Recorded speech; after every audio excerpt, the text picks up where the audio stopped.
You guys, today we'll be talking about how to blur your license plates out or any other objects, faces, or something you don't want to see in the video, you don't want people to see.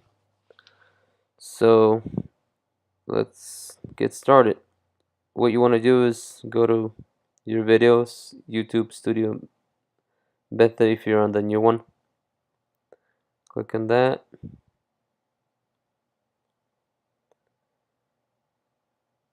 Take you here to my videos. Blah blah blah. Let's see.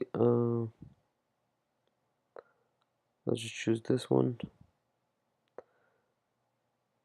Go to editor,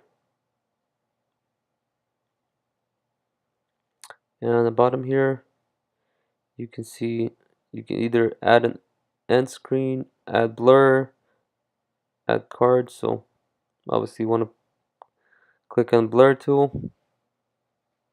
Takes you here. It actually takes a while to blur something out. I mean, if you just post a video, I'd probably put it on either private or unlisted or not public yet if you don't want people to see something. Do is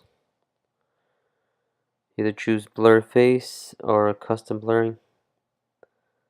Either one of those. I'm sure the face one I haven't tried yet. It probably followed the faces that you don't want to see in the video.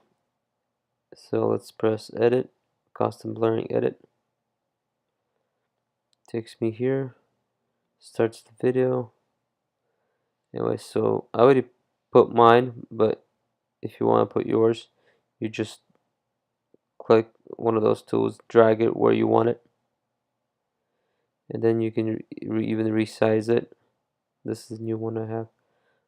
Make it bigger, smaller, thinner, and it's pretty good at following things, but sometimes it might not follow it, so you got to check your video.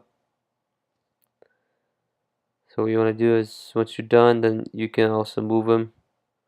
This is length of your video, and that's the blurry tool length.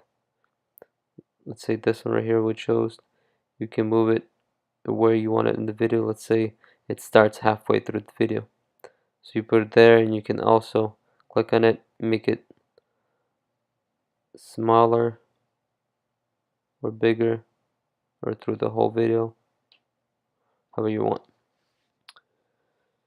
So then what you're going to do is press done. It's going to load.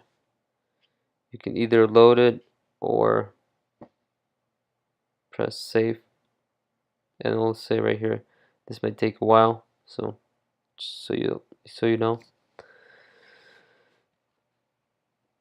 And I would probably leave it for 5-10 minutes, let it do its thing, and then put the video public, or if you don't care so much about it, just leave it as is. Click save. That's it.